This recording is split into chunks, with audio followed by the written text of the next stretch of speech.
This is it, 521, No Laugh Track Podcast, Acme Comedy Company, Minneapolis. My name is Justin Severson. I am recording right now episode 2 of the week at Acme in Minneapolis because it is Crash and Burn. Already talked to Liz Mealy and Tim Slagle. We like to call him Papa Crash and Burn. But now I'm here with the two other participants. There's not a contest. What if it was a contest? On the inside. It's on the inside, yeah. The two other participants in 2023's Crash and Burn here at Acme. Tommy Ryman, Derek Hughes. Fellas, Hey. how are we? Hello. Hello. Let's get it right out of the way. People might have been, if they attended the show Thursday night here at Acme, they saw an amazing show, right, Derek? Probably the best of the entire week. Right? I mean, it started Tuesday, was night 1, Wednesday 2, Thursday 3. Probably the best one. And so we're really going to focus on that tonight. But people that were in attendance are probably like, wait a minute, where's that other funny comedian I saw last night? That was Brian Miller. He's not here. I have no idea what you're talking about. We're giving Tommy a hard time because Tommy is part of Crash and Burn this week, but he had a big paying money gig already on the calendar for last night, so Brian Miller stepped in and was the surrogate Tommy Ryman. Yet And didn't do my material, which would have helped if he had just done my 20, given me some notes, and been like, all right, you probably told it all wrong, but I'll take that in consideration and You I'll should do have it. Like given him he should have been a real sub, but he was like, no, I want to write my own 20. it'd be great if it was your printout. You gave him your And then- script. Yeah, that my private event was upset because I did the brand new 20. And they were like, that is not what we paid for. And I was like, this is gonna be good in 2 days. And corporates are normally like pretty clean shows, correct? Yeah. Yeah. But when you started talking about family members having sex, that probably didn't go over too well. Yeah, but I just edited it. I just said like they like to jump on the bed a lot. I know how to like PG it up, switch it up. My dad and stepmom like to pillow fight. Yeah, Right? loudly at nighttime. Ew. Oh, hilarious. So let's go back here. So it's Crash and Burn. It's 20 minutes of new material that you guys have never done before. You've been working on this week. I'll start with Tommy. How long have you known about doing Crash and Burn? Like, how long have you been preparing? Well, he reached out at least quite a few months ago, but I really started kind of in the summer writing stuff down, and I didn't do the open mic as much at Acme because I'm always tempted to just be like, no, let's give it a shot here. So I like forced myself not to go on Tuesday open mics, and then Really? just compiling. I had like premises and ideas, and so at least for a few months, and then the week before, then I really started that. Also, I was like, is this 20 minutes? So kind of came up with some stuff. I was digging out notebooks from things too that maybe I had never touched upon or would give me some kind of word or something. But yeah, How organized are you at home? Is there like a drawer? Is there a box? Is there a comedy box at home where you have the joke notebooks and stuff like that? I have a pile of notebooks, and then I literally have a box of scratch paper that I've just like where I jotted stuff down and threw it in there, and then I'll go through that once a year, and then be upset and be like, none of these are good, and then I go. I still do it. I don't throw it away.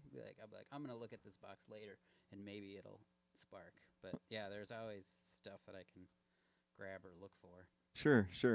Do you do notes like when something comes up, like say you're driving over to the club and something pops in your mind? Where do you save that? You put it on your phone? Do you write it down? Notes is the new scratch paper. Notes is the new scratch paper. Sometimes I just like scroll through that and see like what weird thing I wrote down.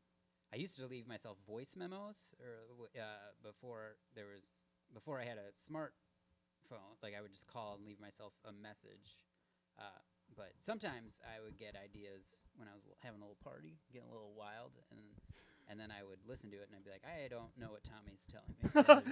It was like the rabbit, you get it. Go with it, run with it. And I was like, drunk Tommy, come on, man. That actually something similar to that actually crossed my mind earlier, thinking like, how could if it was ever needed, like to kind of change things up and Crash and Burn, what if first night it was inebriated material? Yikes. And then the rest of the week. Oh, did you do we, that? No, like we got drunk the Yeah. first night? Yeah. Oh, funny. I thought you were pointing yourself like, I did that. No. No. How do you think that would work out? I don't think you'd remember, like, you wouldn't be able to, like, remember what you were saying or doing. Like how hammered are we talking here, Justin? College drunk. Oh yeah, see, horrible. We would think we killed though. We'd Yeah. be like, I think it was the best I've ever done in the ever world. It was I changed comedy forever, and then you watch the tape back, and you'd be like, you were laying on the stage, you passed out. So how about you, Derek? How long have you known you were doing this? Yeah, about that same time. Yeah, it's over the summer, and I didn't prepare. I'm realizing I didn't prepare enough. But I started a note in my notes, my crash and burn note, and that's how I worked on the set list that I've been trying to flesh out this week. Okay. For sure. And going through old notes. I love that you used to leave yourself a voicemail on old school. Did you get sick of your outgoing message? Just like because you have to sit through it Beep. to get the idea down? Yeah, be like, all right, what did he say to me? Let's go. I checked in with you about a month ago though, and because it's just stuff we haven't done on stage. So I was like, just give me like your premise. Like I didn't want him to like spoil the whole joke, but it was exciting. And then that motivated me because his sounded really good, and I was like, I got to step it up. Was it stuff that you stuck with, or? Yeah, the one you talked about was your being a theater dad and not being like the sports dad. Yeah. The You idea can like kicking as around. a dad who has young kids that are in theater, I don't have the same excitement and joy as the parents who have kids that are in sports. They get to go to the side of the field and go, yeah, get it in, score, and you can't do that in the theater. Like, speak up, talk louder. It's not even in the hit your mark. Get in the spotlight. But that's more what I had. I felt like you and other people on the lineup this week came in with more truly written material. And I came in with bullet points of like, I think this could be something. My thought was I would flesh that out over the time. But isn't this something totally different for you? And I'm going to throw in that Greg Coleman is one of the people. Congratulations to him, by the way, new baby. Yeah. New baby boy for our friend Greg Coleman. Baby crash burn. Yeah. He was a participant last year. I saw this morning. He just has a brand new baby boy. So congrats to him. But one of the things he did last year that I think blew everybody's mind is his notes were basically just like words. Mm-hmm. And then we found out that's kind of how he always does things. But like for Derek, like you're not the typical classic comedian. Like when you're out on the stage, you're mixing it with magic. That's your game. Yeah, I weave magic and stand-up back and forth. But this isn't your normal. Like you're not going to open mics to try out new stuff normally, right? That's not what I do. You do. For sure. Yeah. Both new jokes and new magic bits. I'll work on new magic bits at open mics. You do. For sure. At comedy open mics? Absolutely. You do. Okay. Yeah, they don't need to know that I'm not going to just stick to words. Every audience has a potential lesson to waiting to share with me. Yeah. Yeah. But it's been a while since I've focused this much on just monologue,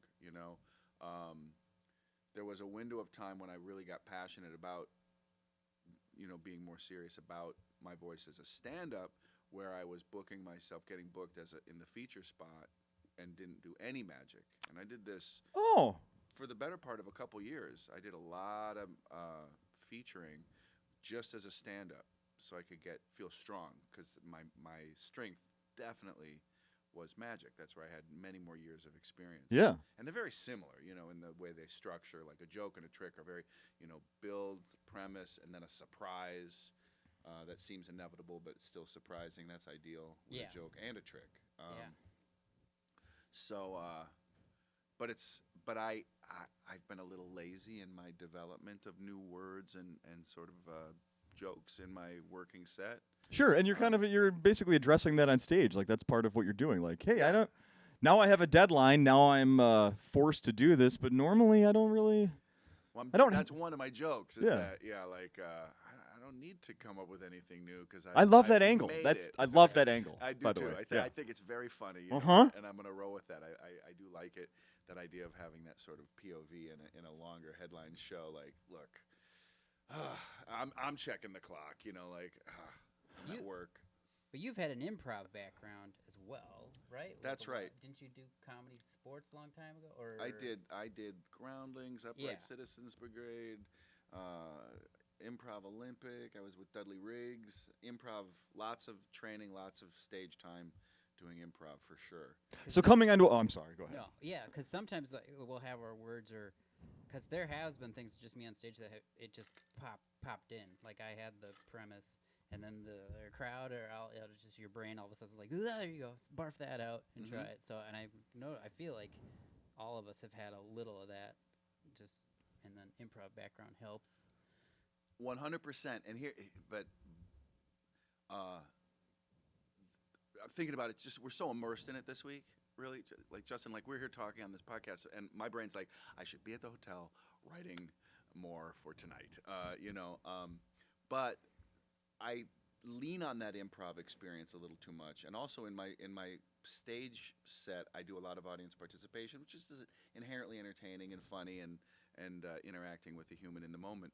But it is very different than written, structured, and edited stand-up, which then you create on stage to sound like you're just coming up with it in the moment, right? Yeah. And that's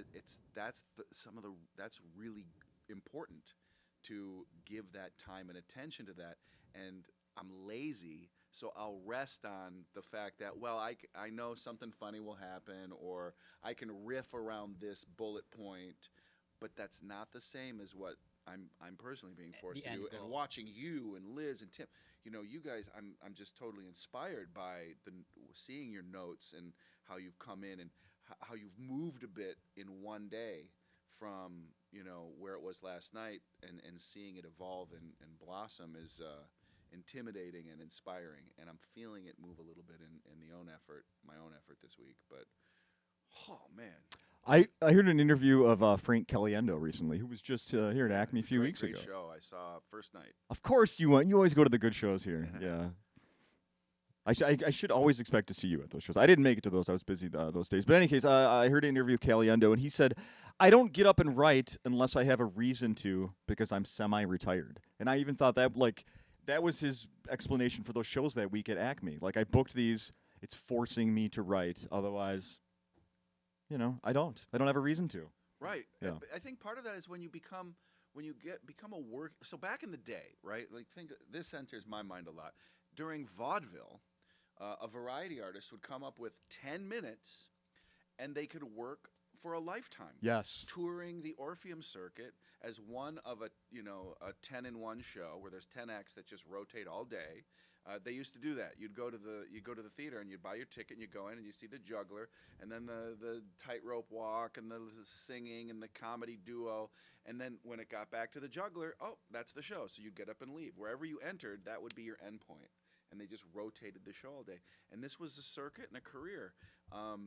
And there's like when you get a working act like Frank, who has this catalog of characters, he really could do that. Yeah. And has done that, over and over. And it's hard to have that motivation to, because you know what, that tried and true material is so strong in your heart. It crushes. Right. You got a big swinging dick. Like, I'm the man. And why would you put yourself in a situation where you feel less than and uncomfortable and maybe not as talented as you thought you were? And that's what a week like this kind of forces you to. I was describing it to a friend on the phone about an hour ago. It's like being forced to look in the mirror and see the blemishes that you might not normally see. But you gotta see it so you can get so you can treat it or. No, you guys did you're doing the daily writing sessions together, and then last night you did one after the show here on stage. Every night we do it after. Yeah. As well. Last night's had an audience. That's right. Correct. We invited the audience to stick around. I did not stick around for that. I headed home. So I have some questions about that. Did anyone have any comments for your part of your act when you did magic?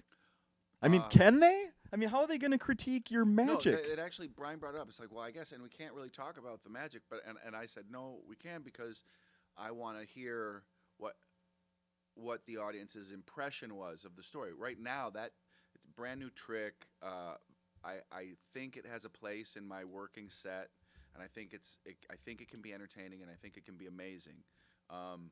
but it needs a framing. It needs more of a theatrical story. Right now, I don't want to just come out and do a thing and go, hey, figure that out. That's like a puzzle. I want there to be a story behind it where it's like a theatrical premise of what is it I'm sharing? What is it I'm demonstrating? Okay. What is it I'm proving? Yeah. And I could see that. yeah, I want it to be kind of like a mad scientist, beautiful mind kind of genius moment where I'm collecting all those numbers and packets and Brian, I was reassured because Brian was like, well, that's what I saw. That's what I saw you doing. I'm Yeah. like, okay, great. So now I can lean into that and maybe write some crazy math mumbo jumbo. Yeah, so it's we're not going to say what the trick is, but it involves numbers, some math, some addition. And I've seen it twice now because I was here Tuesday and Thursday, and there were different results. I mean, the astonishment of the crowd is the same, but the numbers being used were not the same, which makes it even more impressive. Oh, sure. Yeah. Right. Yeah. Actually, yeah. So first night, I think it was Brian came up to me. No, was it? Who was in the writing session? Oh no, it was Brian. He sat in on our writing session and he's like, so you forced the number, right? It's always the same number. And I was like, no. And he leaned back in his chair, and it's just I saw his brain break. It's like it can't be. That's what? real magic then. And so to mess with him, I gave the woman even last night an option. So do you want to? Which number do you want? It's so great. But it's great that Brian brought that up the first night because I'm like, oh, okay, that's in an audience's mind. Yeah. So now what action can I take To show them that. without saying it overtly to eliminate a potential method? Because in magic, I had a teacher once say, for an audience to suspect, let alone detect a method, game over. As soon as an audience member thinks they know what you're doing, it's no longer a mystery to them. Yeah. Even if they're wrong, to them, if it's possible, if that could possibly work as a method, well, then then I got it. So part of my job is to look at it from the outside and think about how could people think this might be happening, and then work things into the routine that eliminate those possible patterns. It's almost like, running a brush over your footsteps in the woods, like a branch. Covering your path, yeah. Covering your tracks. Yeah, your right? tracks. That's the same. It's the exact same mechanics of a joke because you want to get to that punchline that they're like, I didn't see that coming That's at right. all. That's Oh, right. he's good, and he swore. That was wild. I've never seen him do that. Tommy's really edgy this week. You are edgy this week. I've been toning it back though, so I kind of start. Tuesday was edgy. I agree. Yeah, and then I reined it in a little bit on Wednesday, and to keep it kind of more my voice, and not rely on certain things, and rely more on the jokes, not go into the audience so much and be like, oh, this is just on the bit. Know that the bit's gonna be the thing. Sure. But yeah, I'm trying different. It's this week is so fun because there's no rules though too. So I've been getting out of my box a little, trying different things. Liz and I were talking earlier though, like a comic over their career will talk about the same things over different hours. Like if like a Bamford, she would talk about her parents and stuff in each kind of album, but it's a different joke, but it's the same. Yeah. So you kind of learn. So there are these things too, where I'm like, oh, okay, I'm talking about my New Age mom again. I've got bits about New Age mom on each album, but so I was like, what different angle can I do? And then what's a completely obscure topic that I've never talked about? Like, so I don't know. Yeah, It's you fun. can't ever stop talking about your mom. I mean, I think that's No, established now. That's yeah. part of who That's how I you're make my acting. money. She can never die. Well, it's Keep interesting collecting those stories, Tommy. part of your voice is kind of man-child. There's a. Because it never puberty never hit you, mean? Just the nasally high tone. No, you haven't. Your presence on stage for me. Your persona has sort of a built-in innocence. There's an innocence to you, Yeah. which heightens so much of your material. Where your persona on stage is a little dumber than Tommy Ryman is off stage, and that it's not dumb. It's an innocence. I feel. Does that make sense? Yes. Yeah.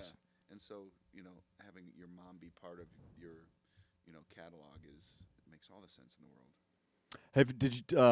Derek? Did you know that Tim has tried Tim Slagle has done magic as part of his act in the early days? He did not tell me this. Yeah, I don't know what it was, but I listened back to an old episode and of Crash and Burn, and he says that. I asked, but my question was, have you ever brought props on stage? He's like, oh yeah, I've done everything. I even would do magic, and then was like, oh yeah, I just kind of messed around. So I don't know if he remembers even what that was, but maybe that's something you want to ask him about. I'm gonna ask him. Tommy, have you ever tried to do I magic? was gonna try this week. I looked up a trick.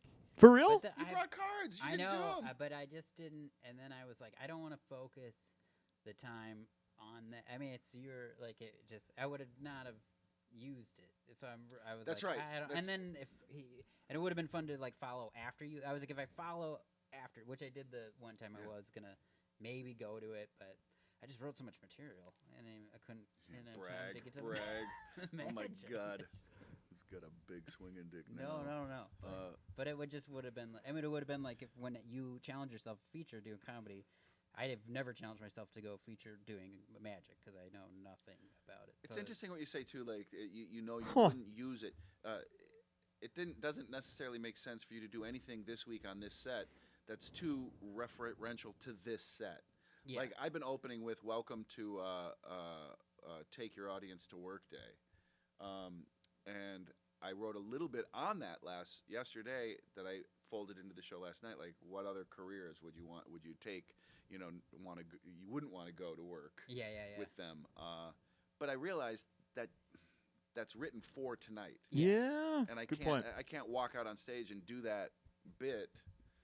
You know. Yeah. They should try. What the fuck is he talking about? Each night I've done like a quick riff based in the night. Like Yeah. that's how I like to start comedy usually in general. Is like something not even in my act, the riff off of something to pop us into the now. Yeah. I love But- this. It's such a phenomenal tool in Yeah. philosophy. And then go right into my fall jokes. I want to tell a story about that because Louis Anderson gave me that advice once. He's like he wouldn't start with his opener. He didn't have his surefire opener, his opening bit.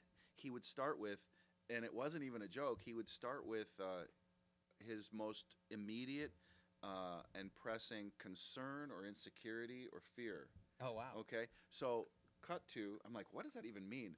So I'm watching, I'm at Northrop Auditorium waiting for his New Year's Eve show to start, and his manager comes out and he's like, hey, does your girlfriend have any makeup, like base foundation? We're like, no, and I'm like, okay.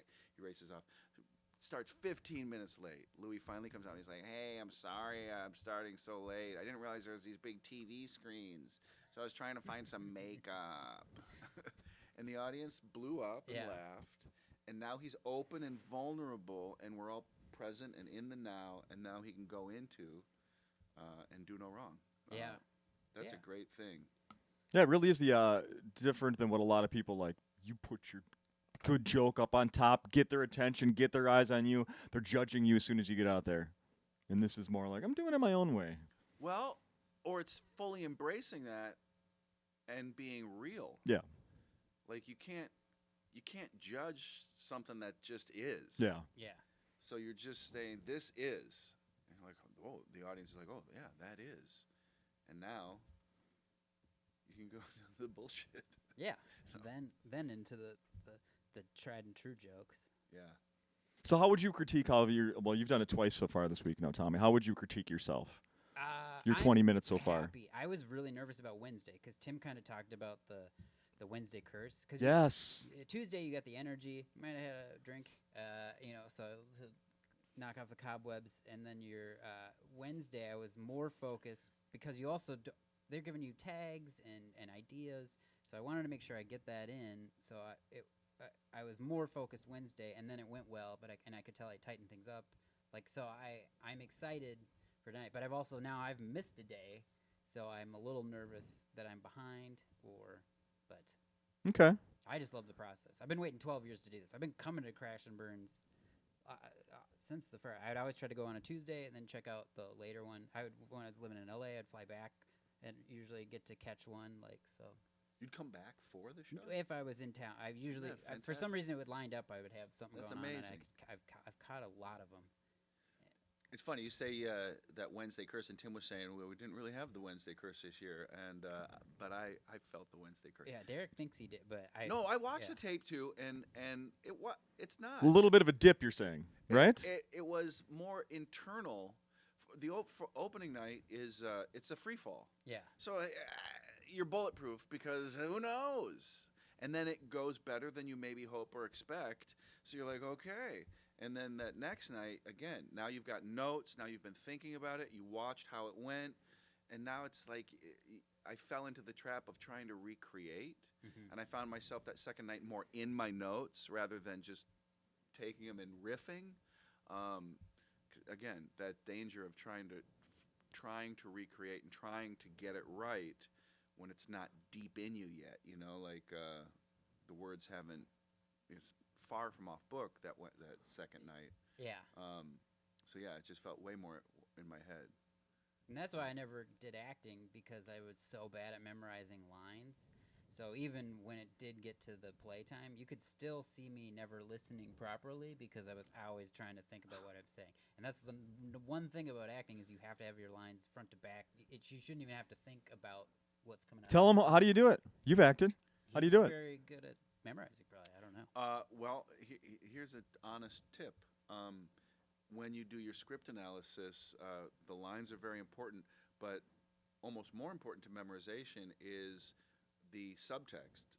So really getting clear on why your character is saying that line. Mm-hmm.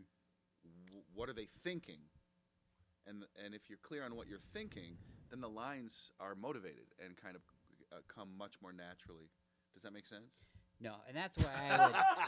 That's why I auditioned for parts with little lines as pop. Make goofy noises. I was into, I had But to what's put the an air thought conditioner behind the goofy noise? Yeah, nothing. Just I can nail. No. Thank you. Does that make sense? Yeah. No. I'm gonna add that whole monologue to the theater major bit. Be like, my friend tried to explain it. Yes, absolutely. Good. Thoughts. My thoughts are, what are the lines? Yeah. What do I say Yeah. now? Why I'm not on my mark? There's too many things. I don't know how you guys do this, but or if you've heard about this, but in the past, I know at least 1 year, somebody was so appreciative of the shows they were seeing at Crash and Burn that they were giving out cash tips. Andy Erickson's year. Yes, so you've heard about this. Yeah. I don't know how you drop a hint to the audience. You got 4 more shows, guys. But maybe you hit up Andy, ask how that happened, if she had any hand in it. Yeah, but that for them was it was like not full capacity. They could tell that there was not. I don't know. There was some I don't know. Do we know any billionaires that are coming to the show? I don't know, but opening night, you did offer to share your Venmo QR code to the audiences. Did that I? were leaving. Well, I you know said you could tip me if you want. Oh, I that's said- right, you said You did. could buy a DVD, or I you could see just your tip me tip. with a Yeah. Venmo. I think that's a great idea. The dry bar angle on Yeah. live shows. I mean, if you think I did terrible, you don't have to. I have 2 dogs to feed and stuff like that. Yeah. Give just rattle off a list of all your outstanding bills and see if maybe that helps. But it's just so nice that Louis even puts us on. Like this 4 headliners he's got. We got hotel rooms, so I'm just appreciative. The payment is in the material that we're getting, and the bonding, the water slide trip that they took us on, and the It's true, and we did a whole afternoon at Mall of America. the hayride tomorrow. It was great. So excited. Laser tag. Birthday party. There's no time to write. Oh, that's freaking fantastic. We should probably put a bow on this. You guys can go to your next writing session, right? Yeah. Is there anything else we should be mentioning here? Let's see. There's a writing session, yeah, I don't know. I think that's probably it. You guys did amazing. I said this on the last one. I'll say it to you too. I was so impressed by both of you, in fact, of how Tuesday night. I've been here many times where that last 2 or 3 minutes, maybe even down to 30 seconds, it's like, oh my God, they're out of material. They're like scrambling. They've gone to their absolutely last page of jokes. You two, I didn't even know when the light went off because it was like such a natural ending. Oh, thank you. So that Thanks does for not that. normally happen. So I don't know. Good job. That should be the standard, I think, of Thank for you. future years of Crash and Burn. We're So, setting the Yay. bar high. Yeah. That's good. Whoa. yeah, setting the bar high. Let's see. Any more questions? No, I got a dumb question. Do you guys remember meeting? Like, how far back does that go? Whoa. Before I was even hired here, I probably met Derek in 2005, either at an open mic. Look at Derek's face right now trying to get 'cause this. I love think this. We went to like the Green Mill, and because I wasn't even. I think I'd asked to do. He may have given me a guest set. That's I think what he I did remember. give me a guest set. I remember before I was Tommy, hired. very proactive. I was working the club, and he said, "Hey, can I get a guest set?" Yeah. And I said, "Yeah." Look at that. He had seen. Yeah. Don't do that to headliners all the time. But yeah, you were with James Moore. And then my favorite story about Derek is and then I think I got booked with him later as hosting, and You're reminding me though. There was a window of Yeah. time where I took full credit for your Yeah. rise. you were 'Cause I was Jackie like, I Cation. gave you stage time, baby. Don't forget me. Look at this. Jackie Cation and you gave me my first guest set because Jackie saw me at the mic and then was like to come to a set the next. So you got very helpful. But when my dad would go to California every year, and I was just starting comedy. I didn't know many comics, and he goes, can you know any people who can get me into the Magic Castle? You got to have a pass. And I was like, I know one guy in L.A., and then Derek helped get my dad into that. My dad was like, well, my son's a Hollywood success. He knows all the contacts. Amazing. Yeah. You know the Magic Castle? Well, just from you talking about it, yeah. Okay, yeah. Yeah. The invite-only club out in L.A. Yeah. So he's been a big part of my life, making That's my family proud of me. amazing. Look at that. Oh, this warms my heart. We don't do this on NOLA. We don't have heartwarming things like this on this podcast. I love it. I'm No, proud it's of you, wild. Tommy. You've done really well. Thanks, Derek. Yeah, keep it Yeah, up. I still will never be a good actor. This is Well, great. You should start thinking. I will try to think more. All right, I'm going to cut you guys loose to go hang out with Liz Thanks, and Tim. Justin. Thank you very much. Justin. And people got to come see these, if they can, come see a show.